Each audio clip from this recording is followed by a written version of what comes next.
대통령께서 G7에 가시기 때문에 관련 사항을 좀 말씀드리기 위해서 나왔습니다. 우선 참석의 의의에 대해서 좀 말씀을 시작하겠습니다. 지금 취임 후 10여일 만에 G7 참석을 위해서 6월 16일부터 1박 3일간 첫 해외 방문길에 오르십니다. 캐나다가 우리를 초청을 했기 때문에 이제 시작이 된 건데요. 이러한 초청은 G7이 민주주의의 강인성을 보여준 경제강국 대한민국, 그리고 새로 출범한 새 정부에 대해서 큰 기대를 가지고 있음을 보여줍니다.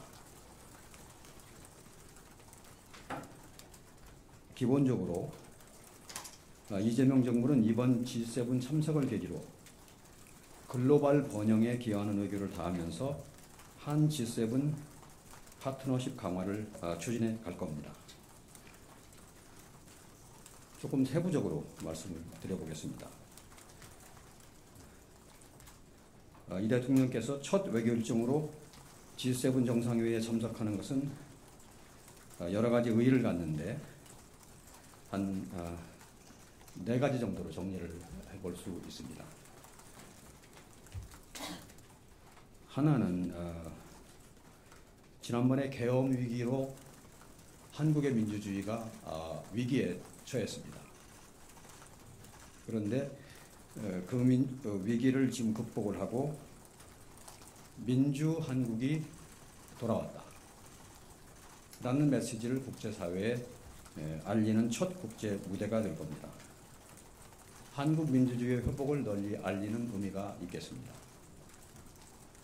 둘째로는 이번 정상회의의 참석이 지난 6개월여간 멈춰섰던 정상외교의 공백 상태를 해소하고 정상외교의 복원을, 재가동을 알리는 출발점이라고 할 수 있겠습니다. 정상외교의 복원을 의미한다고 하겠습니다. 셋째로는 G7처럼 세계 경제를 움직이는 주요국들과 정상외교를 재개함으로써 글로벌 경제 안보 환경의 대전환 속에서 우리의 국익을 지키기 위한 실용외교를 본격적으로 추진해 나갈 수 있게 되었습니다. 국익 중심 실용외교의 장에 나서는 의미가 있습니다.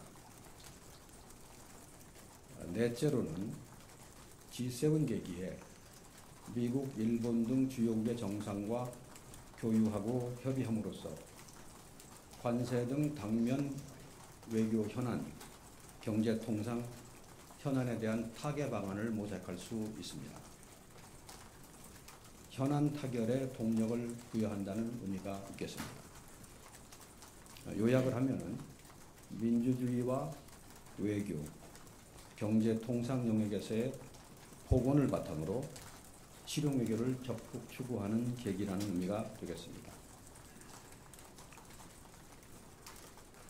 그러면은 이제 우리가 초청받은 G7 정상회의 자체에 대해서 몇 가지 소개 말씀을 드려보겠습니다. G7 정상회의는 주요 7개국, 미국, 영국, 프랑스, 독일, 이탈리아, 일본, 캐나다와 EU 정상이 모여서 세계 정치와 경제를 논의하는 협의체입니다. 1975년에 처음 개최되었습니다. 올해로 50주년을 맞는 G7 정상회의는 캐나다의 카나나스키스에서 다음 주 16일부터 17일 화요일까지 양일간 개최될 예정입니다. 이번 G7 정상회의에서는 의장국 캐나다의 주도 아래 공동체의 안전 및 세계 안보의 증진, 또 에너지 안보와 디지털 전환을 통한 번영의 창출, 그리고 미래를 위한 파트너십 투자를 주제로 글로벌 도전 과제에 대한 논의가 이루어질 것입니다. 첫째 날인 6월 16일 월요일에는 G7 회원국 정상들만 참석하는 단독 세션이 진행이 됩니다. 둘째 날인 6월 17일 화요일에는 G7과 우리나라를 포함한 초청국들도 참석하는 확대 세션이 열립니다. 다음으로는 주요 일정에 대해서 말씀을 드리겠습니다. 이재명 대통령 내외부는 6월 16일 월요일입니다. 출국을 하시고 당일 오후에 캐나다의 캘거리에 도착을 하십니다. 이재명 대통령님은 도착 후에 첫 일정으로 이번 정상회의에 초청받은 주요국 정상들과 양자회담을 가질 예정입니다. G7이 아닌 여타 초청국들을 대상으로 합니다. 지금까지 몇몇 국가들과 회담 일정을 조율하고 있습니다만 구체 사항은 확정이 되는 대로 다시 말씀을 드리겠습니다. 참고로 이번 G7 정상회의에는 우리나라 외에도 수개국과 또 수개의 국제기구, 유엔을 포함하여가 초청을 받았습니다.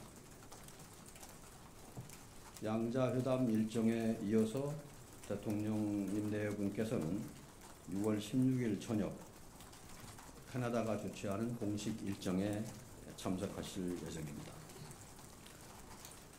다음 날인 6월 17일 화요일 오전에 대통령께서는 캘거리에서 약 100km 떨어져 있는 카나나스키스로 이동을 하십니다.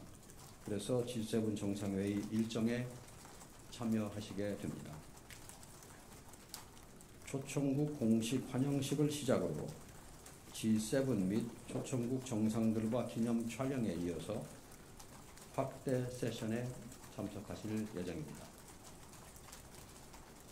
우리 정상이 참여하는 G7 정상회의 확대 세션은 에너지 안보를 주제로 업무 오찬을 겸해서 진행이 됩니다.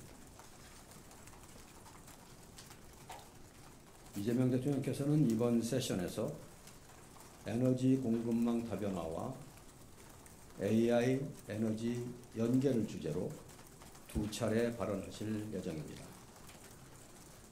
이재명 대통령은 각각의 발언에서 안정적인 에너지 시스템과 공급망 안정화 협력을 위한 우리의 노력과 비전을 제시하고 AI 시대를 맞아서 안정적인 글로벌 AI 생태계 구축과 AI 혁신 혜택 확산을 위한 대한민국의 역할을 설명하실 것입니다.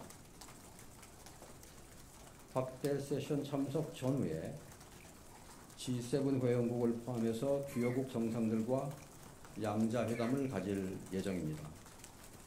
현재 여러 나라들과 양자회담 일정을 조율하고 있습니다. 그런데 다자회의의 유동적인 특성상 세부 조율이 계속되고 있기 때문에 이 자리에서 국가명 등을 구체적으로 말씀드리기는 어려운 사정이 있음을 양해하여 주시기 바랍니다. 6월 17일 오후에 대통령님께서는 카나나스키스에서 일정을 마치고 다시 캘거리로 이동을 해서 귀국을 하게 됩니다. 서울에 도착하면 6월 18일 늦은 밤이 될 것입니다. 그러면 이번 G7 정상회담 참석의 기대 성과에 대해서 말씀을 드리겠습니다. 이번 회의는 세계 경제를 선도하는 주요국 정상들이 모이는 회의라는 점에서 국익 중심 실용 외교의 첫걸음을 내디딜 수 있는 좋은 기회가 될 것입니다. 무엇보다도 대통령님 취임 후에 10여일 만에 주요국 정상들과의 대면을 통해서 조기에 신뢰관계를 구축할 기회를 갖게 된다는 점에서 매우 시의적절하다고 할 수 있습니다. 세계 경제 대국 정상들과의 교류는 우리 경제가 어려운 상황에서 우리의 기업 활동은 물론 민생 회복과 경제 살리기에 기여할 것으로 기대가 됩니다. 또 여러 양자회담을 통해서 국익과 실용의 관점에서 주요국과의 우호 협력을 강화하는 동시에 통상, 무역 등 현안 논의에서 진전을 이루는 기회를 갖게 될 것입니다. 마지막으로 G7 정상회담 참석을 통해서 에너지 공급망과 AI 등 글로벌 현안 논의에 적극 참여함으로써 명실상부한 G7 플러스 국가로서의 대한민국의 위상을, 국제적인 위상을 공고히 하는 효과가 있을 것으로 기대가 됩니다. 제가 모두에 드리는 말씀은 여기서 마치고 여러분들 질문이 있으시면 답변을 드리겠습니다.